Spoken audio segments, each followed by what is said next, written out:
Bonjour tout le monde, bon vendredi matin, bienvenue à cette nouvelle entrevue de notre série À la rencontre d'eux organisée dans le cadre de la campagne du 355e anniversaire du Collège François de Laval.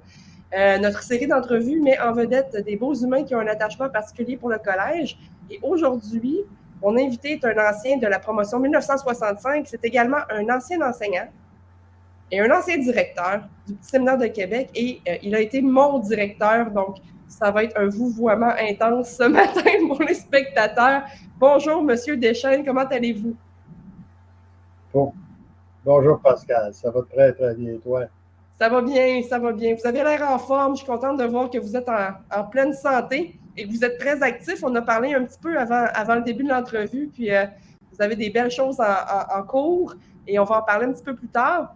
Mais on est ici, dans le fond, principalement pour parler du Collège François de Laval et de ce qu'il représente, dans le fond, pour vous. Et vous y avez été quand même assez longtemps. J'aimerais qu'on parle ensemble un petit peu de votre cheminement à titre d'étudiant d'abord, puis d'enseignant et de directeur par la suite. Donc, vous êtes Alors, moi, allez-y, allez-y, je vous laisse parler. alors, je disais que j'ai été la dernière promotion qui a fait l'ancien cours classique au complet. Alors, en 66, on était encore à philo 2, mais ceux de la promotion qui nous suivaient étaient, eux, en collège 2 ou collège 3. Parce qu'au tout début, il y avait trois années de collégial et non pas juste deux comme maintenant. Alors, c'est ça. Moi, je suis arrivé au séminaire après la belle lettre, c'est-à-dire après la versification. Donc, après la quatrième année du cours classique, j'ai fini les 4 dernières années du cours classique au séminaire. Et ensuite, après une année d'études à l'École normale Laval, où justement j'ai étudié avec mon père, eh bien, je suis de nouveau revenu au séminaire pour maintenant enseigner Comme beaucoup de les gens, mathématiques. oui, comme beaucoup de gens à qui j'ai parlé, dans le fond, quand on met le pied au séminaire, l'attachement se développe et on a de la difficulté à en repartir. C'est pour ça qu'il y a beaucoup d'anciens qui sont devenus professeurs, devenus directeurs, Marc Boulanger, entre autres, et des gens comme moi qui sont des anciens qui s'impliquent dans le financement et qui continuent à avoir à cœur l'avenir du collège. Euh, Au, au début, j'aimerais je croyais que c'était une condition sine qua non pour redevenir, pour venir comme professeur, mais il semble bien que non. il On a eu semble que d'ailleurs d'excellents profs qui n'étaient pas passés par le séminaire au départ. oui, mais en même temps, je pense que même les professeurs qui n'étaient pas passés par le séminaire, quand ils ont mis le pied au séminaire, ont comme littéralement adopté, sont tombés dans la famille presque. Là. Exactement. Exactement. J'aimerais ça qu'on parle de quelque chose de particulier. Je ne vous en ai pas parlé avant qu'on entre en onde, mais j'aimerais ça que vous me parliez parce que il y a des défis particuliers quand on est professeur, il y a des défis particuliers quand on est directeur, mais vous avez fait la transition de prof à directeur, je pense. Oui. Comment ça se passe, une transition de professeur à directeur? C'est quoi les défis ou les changements qu'on doit effectuer dans notre approche? Bon, c'est pas très, très difficile, en fait. Il faut changer d'optique plutôt que de passer juste à la matière et à une classe précise. Il faut passer à l'ensemble de tout le monde.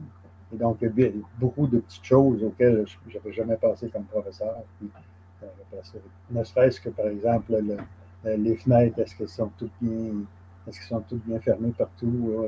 Un genre de choses comme ça, comme prof, on ne pense pas du tout. On est le Pour le, capitaine du navire. c'est ça, ouais. Non, pour le reste, c'est pas très, très difficile. Il faut garder en tête qu'on veut former des jeunes, qu'on espère qu'ils vont être le mieux formés quand ils vont sortir.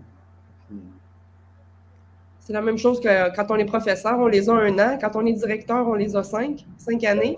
oui, c'est Ouais, ça. ouais. On a Euh, déjà chance de connaître, même si on n'est pas en classe avec eux. ouais, vous les connaissez, puis ils vous reconnaissent aussi parce Ah qu'après oui, avoir ça passé oui. 5 ans, Ça surtout, oui. surtout que vous n'avez pas changé beaucoup, je trouve. Et peut-être les gens pourront le dire dans les commentaires, mais quand je vous ai vu tout à l'heure, je vais dire oui. Bonjour, Monsieur Deschênes. Je vous reconnais très, très bien. Pas changé beaucoup. Est-ce que vous voudriez partager quelques anecdotes avec nous? Vous m'en avez envoyé quelques-unes et Ouais. elles sont intéressantes, elles sont juteuses. Il y en a une particulièrement que, en tant que fille de 2 historiens, je trouve particulièrement intéressante. Oui. C'est une anecdote qui s'est passée lors d'une des journées portes ouvertes, au moment où j'étais directeur. Donc, vers les années 80, aux années 93, par exemple. Alors, un de mes anciens confrères de classe au séminaire est venu pour présenter son fils pour qu'il puisse à son tour venir au séminaire. Et il m'a dit, écoute André, ma famille et moi, c'est une longue histoire. Oh! Oui. Il dit oui, j'ai fait ces dernières années, j'ai fait des recherches pour retrouver ma généalogie au complet. Et j'ai vu que le premier des Pinchot qui est venu au séminaire, c'était en... Et il m'a dit, depuis ce temps-là, tous mes ancêtres, mon père, mes grands-pères, mes aïeux, sont tous venus au séminaire. Depuis 1791, hein, vous dites, des pains chauds? Des pains chauds. Alors, on appelle tous les pains chauds dans la salle. Une longue lignée qui est venue au séminaire. N'oubliez pas de donner à la campagne du 355e anniversaire parce que vos racines sont profondes chez nous. Je voulais aussi que vous me parliez, peut-être vos dernières années à titre de directeur. Y avait-il des choses qui ont changé dans toute votre carrière? Parce que vous avez quitté en 2002, je pense, vous m'avez dit. Oui, c'est ça. Mais évidemment, ce qui a changé, c'est les filles. C'est quand j'étais directeur qu'on a finalement accepté les filles. Beaucoup trop tard à mon goût, mais en tout cas, peu importe. Là. Et puis, ça s'est bien.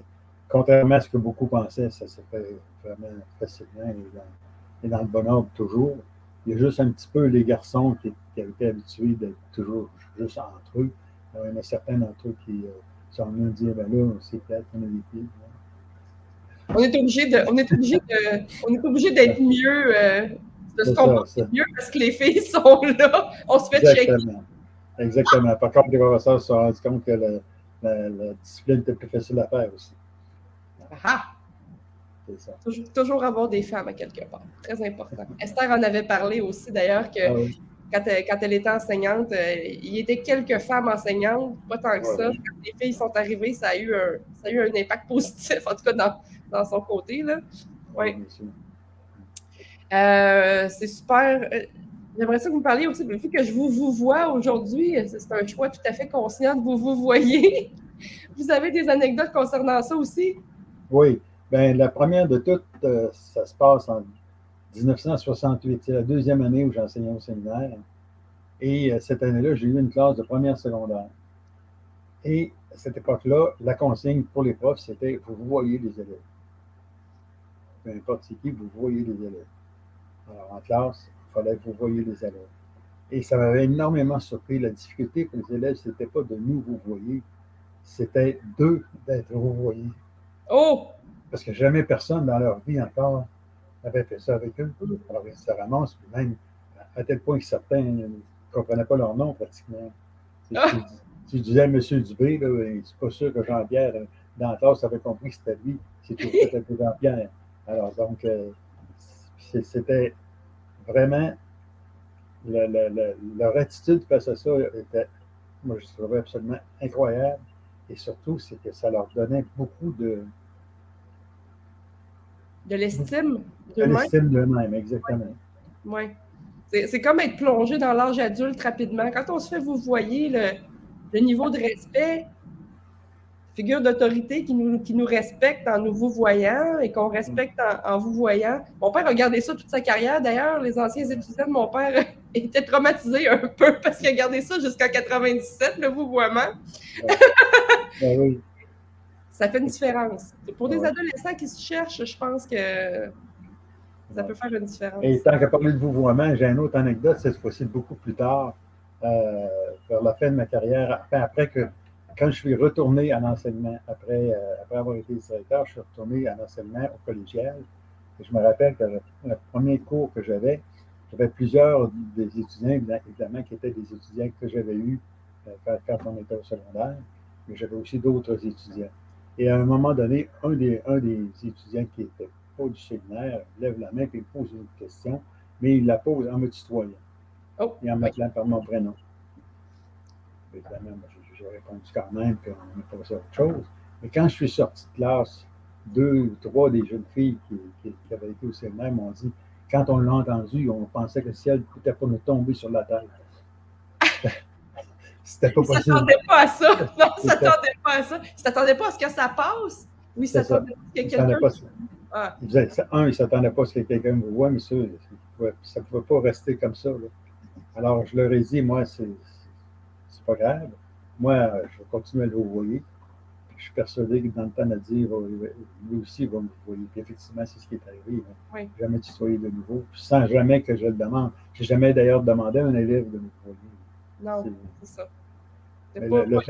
Mais c'est sûr que quand on vous voit les élèves, ils nous voient.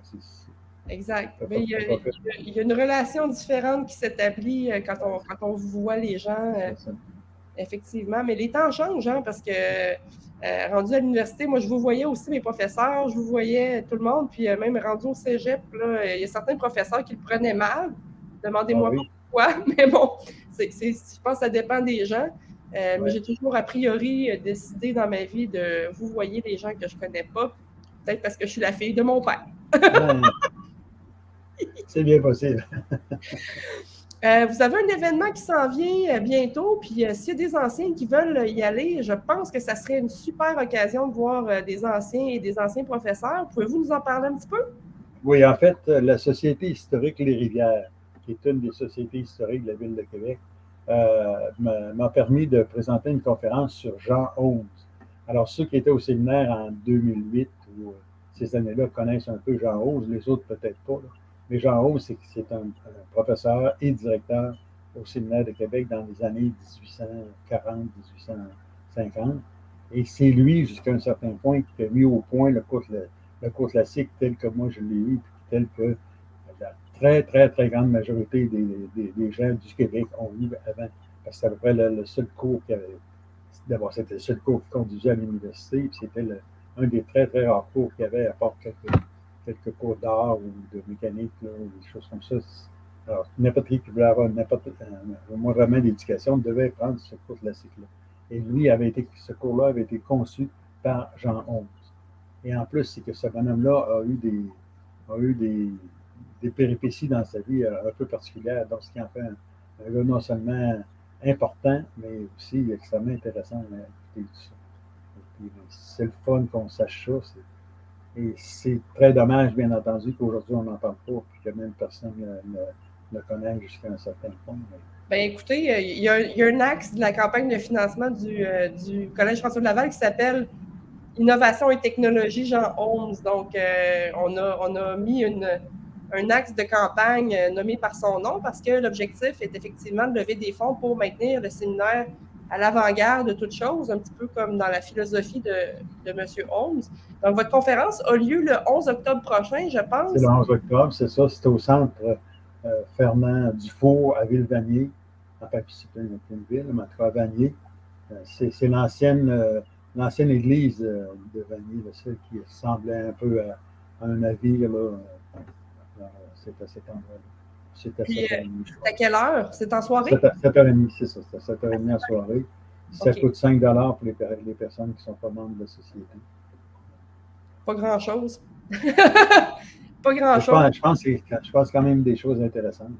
Surtout pour les gens qui sont venus au séminaire, parce que c'est au séminaire que ça s'est passé.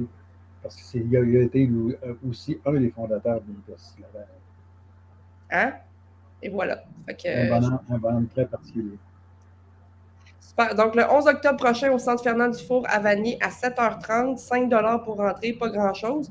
Il va y avoir des anciens. Je pense que votre fille va être là pour la technique. Donc, les gens de sa promotion. Alain Gagné sera là aussi. Alain Gagné a confirmé sa présence. Oui. Non, sans sa présence, il va participer à la présentation. Ah, en plus, wow, fabuleux. Fait que si vous voulez aller voir M. Deschênes et Alain Gagné, hein, allez leur serrer la pince au Centre Fernand Dufour à Vanier le 11 octobre prochain à 19h30. Ça me fera plaisir. Parfait. Écoutez, merci beaucoup pour votre temps ce matin, M. Deschênes. Très contente de vous voir, puis très contente de voir que vous êtes en forme aussi. J'invite tout le monde à aller, bien sûr, à votre conférence le 11 octobre, mais surtout, j'invite aussi les gens à donner à la campagne de la Fondation du Collège François de Laval. 355e anniversaire, 355 ans, ça se fête. Et sur 355 ans d'histoire, il y a des gens comme Jean Holmes, comme M. Deschênes, qui ont marqué l'histoire du collège. Mettez-moi pas au même niveau, là. Qui sait? On ne le sait pas encore. C'est l'histoire. L'histoire le dira. Ouais. L'histoire le dira. Merci beaucoup d'avoir partagé vos anecdotes avec nous. Donc, allez donner à la Fondation du Collège François de Laval. Le lien est dans le bas de l'écran. Je vais aussi partager des liens cliquables dans le bas des notes de la vidéo. La vidéo sera aussi incluse sur la chaîne YouTube du Collège François de Laval dans les prochains jours. Et il y aura d'autres entrevues qui vont suivre dans les prochaines semaines. Merci encore une fois à notre invité et merci à tout le monde qui a visionné aujourd'hui en direct. Au plaisir de vous revoir à une prochaine fois. Merci, M. Deschênes. Au revoir. Bien, merci aussi à vous, Pascal. À la prochaine.